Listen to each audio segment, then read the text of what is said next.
بنگلہ دیش کی پولیس اور آرمی اسٹوڈنٹس کے پیچھے پڑی ہوئی ہے۔ کہیں پولیس وینس اسٹوڈنٹ کے اوپر سے گزرتی ہوئی دکھائی گئیں تو کہیں یونیورسٹیز کی چھت پہ لینڈ ہوتے ہوئے ہیلی کاپٹر کو دیکھا گیا۔ ہزاروں لاکھوں اسٹوڈنٹس سڑکوں پر پروٹیسٹ کرتے ہوئے دکھائے گئے، کہیں ریلیز نکالی گئیں تو کہیں پروٹیسٹ مارچ۔ دیکھتے ہی دیکھتے اسٹوڈنٹس کی تحریک اتنی ہی پھیل گئی، انہوں نے مجبور ہو کر روڈز، ہائی وے اور ریلوے اسٹیشن بلاک کر دیا۔ نوبت یہاں تک آ پہنچی کہ بنگلہ دیش کی سرکار نے پولیس کے ساتھ ساتھ آرمی کو بھی اسٹوڈنٹس کے مد مقابل کھڑا کیا گیا۔ لوکل میڈیا تو ویسے ہی کچھ رپورٹ نہیں کر رہا تھا، اوپر سے سوشل میڈیا، انٹرنیٹ اور ساتھ ہی ساتھ واٹس ایپ کو بھی بلاک کر دیا گیا اور کچھ ایریاز میں کرفیو نافذ کر دیا گیا، اور کرفیو بھی ایسا ویسا نہیں، ایس شوٹ ایٹ سائٹ۔ ان مقامات پر اسٹوڈنٹس پر ڈائریکٹ بھی گولیاں برسائی گئیں۔ 200 سے زیادہ نہتے اسٹوڈنٹس مارے گئے اور بے شمار اسٹوڈنٹس کو گرفتار کر لیا گیا، اور اس کے ساتھ ساتھ اتنے دنوں تک ملک شٹ ڈاؤن رہنے کی وجہ سے بنگلہ دیش کو $2 بلین سے بھی زیادہ نقصان ہوا۔ اتنا سب کچھ ہونے کے بعد سب کے ذہن میں ایک ہی سوال منڈلا رہا ہے، بنگلہ دیش میں آخر یہ سب کیوں ہو رہا ہے؟ اس سب کی شروعات 5 جون 2024 ایک ہائی کورٹ کے فیصلے پہ ہوئی، جب انہوں نے بنگلہ دیش سول سروس میں کوٹا سسٹم بحال کیا گیا۔ شروعات میں کچھ پیسفل پروٹیسٹ دیکھے گئے، لیکن اس کے بعد عید کی چھٹیاں آنی تھیں، اسی وجہ سے ملک بھر میں پروٹیسٹ پوسٹ پون کر دیے گئے۔ عید کے بعد اسٹوڈنٹس نے واپس سے پروٹیسٹ شروع کیے، اور اس بار یہ کچھ زیادہ سیریس تھے۔ انہوں نے روڈ بلاک کیے اور کوٹا سسٹم کو ختم کرنے کی ڈیمانڈ رکھی۔ ویسے تو پروٹیسٹ کا مقصد کوٹا سسٹم کو ختم کرنا تھا، لیکن دیکھتے ہی دیکھتے اس میں کچھ اور وجوہات بھی شامل ہو گئیں۔ بنگلہ دیش میں عوامی لیگ پارٹی کی گورنمنٹ ہے، اسی پارٹی کا اسٹوڈنٹ ونگ ہے جس کو چھاترا لیگ کہا جاتا ہے۔ چھاترا لیگ کی اسٹوڈنٹ نے پروٹیسٹ کرنے والے اسٹوڈنٹ پر کئی مقامات پہ حملے کیے، اور وہ بھی پولیس کی سپورٹ سے۔ اس معاملے پر اسٹوڈنٹس جو کوٹا سسٹم کے خلاف تھے، ان میں غصے کی ایک لہر دوڑ گئی۔ اسی کے ساتھ ساتھ آرمی نے UN گاڑیوں کو پروٹیسٹ کرنے والوں کے لیے یوز کیا، جس سے یہ سمجھا گیا کہ شاید اس سب میں یونائٹڈ نیشنز بھی شامل ہیں۔ جب یہ خبر انٹرنیشنل میڈیا پہ چلی تو پوری دنیا میں یونائٹڈ نیشنز کا ایک برا امپریشن گیا۔ معلوم پڑا کچھ گاڑیاں UN مشن کے لیے رینٹ کی گئی تھیں، لیکن ان کے اوپر سے لوگو نہیں ہٹایا گیا تھا۔ ابھی لوگوں کا غصہ تھما ہی نہیں تھا۔ 14 جولائی 2024 کو بنگلہ دیش کی پرائم منسٹر شیخ حسینہ نے کچھ ریمارکس دیے، جس نے معاملے کو مزید گمبھیر بنا دیا۔ اگر فریڈم فائٹرز کو جاب میں کوٹا نہیں دیا جائے گا تو کیا رضا داروں کو دیا جائے گا؟ پرائم منسٹر کے اس بیان نے تو جیسے آگ سی ہی لگا دی، لیکن اس بیان کی اصل ویلیو تب سمجھ آئے گی جب ہمیں فریڈم فائٹرز اور رضاکار کے بارے میں معلوم ہوگا۔ تو جیسا کہ آپ جانتے ہیں 1971 میں بنگلہ دیش پاکستان کا حصہ ہوا کرتا تھا۔ اس ٹائم اس کو ایسٹ پاکستان، جبکہ آج کے پاکستان کو ویسٹ پاکستان کہا جاتا تھا۔ ایسٹ اور ویسٹ پاکستان کو دونوں کے بیچ میں انڈیا نے ڈیوائیڈ کیا ہوا تھا۔ دونوں میں فاصلہ بھی زیادہ تھا، اور ریلیجن کو چھوڑ کر کافی سارے ڈفرینسز پائے جاتے تھے، اس میں لینگویج کا ڈفرینس سب سے بڑا ڈفرینس تھا۔ ایسٹ پاکستان یعنی کہ بنگلہ دیش میں شیخ مجیب الرحمان کی عوامی پارٹی میں بہت زیادہ ہول تھا، جس میں پاکستان میں دیگر پولیٹیشین بیٹھے ہیں۔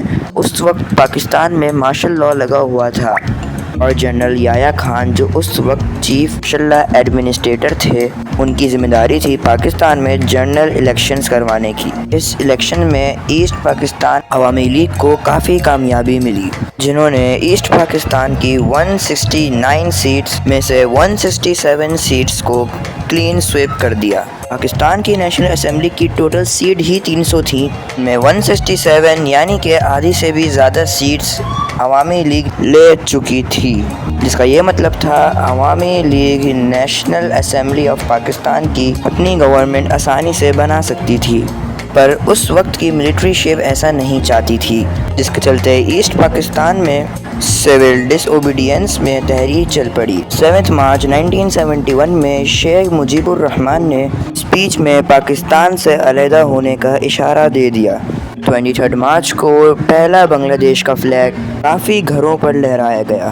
اس کا نتیجہ یہ ہوا کہ ایسٹ پاکستان نے ایک ملٹری آپریشن لانچ کیا گیا، اس کو ایسٹ پاکستان سے ویسٹ پاکستان سے الگ ہونے سے بچتا تھا۔ بنگلہ دیش کی یہ آزادی کی جنگ اگلے 9 مہینوں تک چلتی رہی، اس میں ایسٹ پاکستان نے ملٹری کی کچھ یونٹس نے پاکستان سے الگ ہو کر آزادی پانے کے لیے اپنی الگ فورس بنائی، جس کو بنگلہ دیش فورسز مکتی مائنی یا پھر فریڈم فائٹرز بھی کہا جاتا ہے۔ دوسری طرف بنگلہ دیش میں ہی موجود وہ گروپ جو ویسٹ پاکستان کو سپورٹ کرتا تھا، ان کو رضاکار کہا جاتا ہے۔ اس جنگ کے آخری ہفتوں میں بنگلہ دیش کو انڈیا کی سپورٹ بھی حاصل ہو گئی، اس سے ایسٹ پاکستان ویسٹ پاکستان سے الگ ہو کر بنگلہ دیش بن گیا۔ کیونکہ فریڈم فائٹرز کی وجہ سے ہی بنگلہ دیش آزاد ہوا تھا، تبھی شیخ مجیب الرحمان بنگلہ دیش کے پریزیڈنٹ بن چکے تھے، جس سے بنگلہ دیش کے سول سروس میں 30% فریڈم فائٹرز کا کوٹا رکھ دیا گیا۔ 1997 میں یعنی کہ لبریشن وار کے 26 سالوں بعد بنگلہ دیش میں سول سروسز میں فریڈم فائٹرز کے 30% کوٹا رکھنے کے بعد فریڈم فائٹرز کے بچوں کے لیے بھی کوٹا بڑھا دیا گیا، اور پھر 2010 میں فریڈم فائٹرز کا کوٹا یہ پوتوں پوتیوں کے لیے بھی ایلیجیبل کر دیا، لیکن اس کے باوجود بھی 10% فریڈم فائٹر کی نسل لے رہی تھی اور باقی کا کوٹا ضائع ہو جاتا۔ پورے ملک میں جو لوگ میرٹ پہ محنت کر کے سول سروسز کی جاب حاصل کرنا چاہتے ہیں، ان کا کوٹا 44% تھا، اور وہ بھی اب کم ہونے لگا۔ یہ چیز اسٹوڈنٹس کو کافی خراب لگتی ہے کہ ہم اتنی محنت کرنے کے بعد بھی 44% کوٹا میں بھی نہیں آ سکتے، جبکہ فریڈم فائٹرز کا خاندان بھی بغیر محنت کیے گورنمنٹ جاب لے سکتا ہے۔ اس وقت پرائم منسٹر شیخ حسینہ نے کہا کہ وہ پرسنلی فریڈم فائٹرز کے خاندان کے لیے کوٹا رکھنا چاہتی ہیں، جس کے خلاف اسٹوڈنٹس نے بھرپور پروٹیسٹ کیے۔ ساتھ ان کا کہنا تھا کہ فریڈم فائٹرز والے کوٹے کو میرٹ کوٹے میں مرج کر دیا جائے، یا پھر فریڈم فائٹرز کا کوٹا کم کیا جائے، جس پر پرائم منسٹر شیخ حسینہ نے ایگزیکیوٹو آرڈر جاری کیا اور بنگلہ دیش سول سروسز میں سے کوٹا ہی ختم کر دیا۔ اگلے کچھ سالوں تک خاموشی رہی، لیکن پھر اچانک سے بنگلہ دیش ہائی کورٹ نے جون 2024 کو شیخ حسینہ کا وہ ایگزیکیوٹو آرڈر کینسل کر کے کوٹا سسٹم واپس سے بحال کر دیا، اور یہیں سے دوبارہ پروٹیسٹ شروع ہو گئے۔ جب حالات حد سے زیادہ بڑھ گئے، 21 جولائی 2024 کو سپریم کورٹ آف بنگلہ دیش نے بھاری رد و بدل آرڈر جاری کیا۔ اس میں 93% کوٹا میرٹ والوں کے لیے رکھا گیا، جو کہ پہلے 44% تھا۔ فریڈم فائٹرز والوں کے لیے جو کہ پہلے 30% تھا، اس کو بدل کے 5% فریڈم فائٹرز والوں کے لیے کوٹا رکھا گیا۔ اس آرڈر کے بعد اسٹوڈنٹس نے اس شرط پر پروٹیسٹ ختم کرنے کا فیصلہ کیا کہ اریسٹ کیے ہوئے ساتھیوں کو چھوڑ دیا جائے۔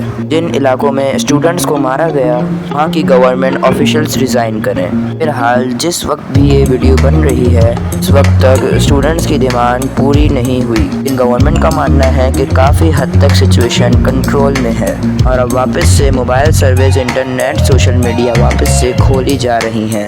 میرے چینل کو سبسکرائب کر دیں۔ آج کے لیے اتنا ہی، اللہ حافظ۔